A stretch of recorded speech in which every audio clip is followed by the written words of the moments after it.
बे उन्दै बैसोआव हाबा जानाय एबा 18 बोसोर बैसोनि सिङाव हिन्जावसाफोरखौ हाबा खालामनाया बियो आयेन मथे बेरेखा एबा बे आयेननिखा बियो दिनैनि बाथ्रा नङा बेयो भारतनि संबिजितावनो दङ भारतनि आयेनावनो दङ आरो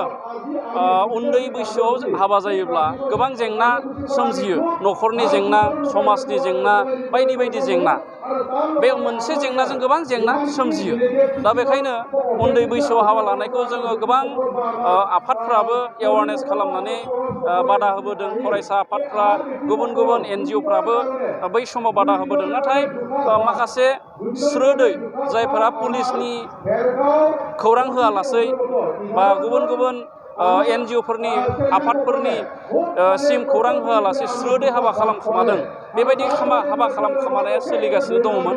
आरो बेखौनो गोख्रोङै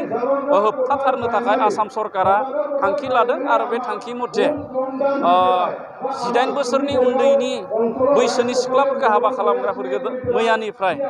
हमनायनि जि मोनसे अपारेसन खालामदों बेयाव गोबाङानो हमजादों आरो जोंनि उदालगुरि जिल्लानिफ्रायबो हमजादों जोंनि भेरगाव समस्तिनिफ्रायबो हमजादों बियो मोनसे दन्दनीयखा आरो दन्दनीयनि थाखायनो बियो हमजादों नाथाय बिथांमोननि केसखौ बिजिरगोन आयेना बुंनाय बायदिब्ला SP आ बुंनाय बायदिब्ला माने 15 बोसोरनि सिंनिखौ हाबा खालामनायखौ जेलाव हरनाय जागोन आरो 15 बोसोरनि सा नाथाय 18 बोसोरनि सिंनिखौ माने केस हिसाबै होनानै बिथांखौ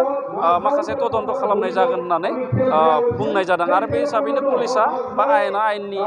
खामानिखौ मावगासिनो दङ आं खावलायगोन जाहाथे एबारनिफ्राय बयबो सांग्रां जायो उन्दै बैसोआव हाबा जानायखौ गोबां अर्गेनाइजेसनफ्रा बुंदोंब्लाबो खोमा होआखैमोन नाथाय दिनै आयेना गावनि खामानिखौ मावबाय दा बेखायनो जोंनि साफ्रोमबो समाजनि दैदेनगिरि बिमा बिफा बिगोमा बयबो सांग्रां जानाया मोजां उन्दै गथ'खौ जों जाहाथे गोसो थोलायदोंब्लाबो मोजां मोनलायदोंब्लाबो जोङो जाहाथे बिसोरखौ बुजायनानैब्लाबो लाखियो जाहाथे जोङो हाबा होआ नङाब्ला दिनै हमजानाय बायदि गाबोन हमजागोन बायदि माखासे परिबेसा जोंनि गेजेराव दुखुनांथावै फैगोन।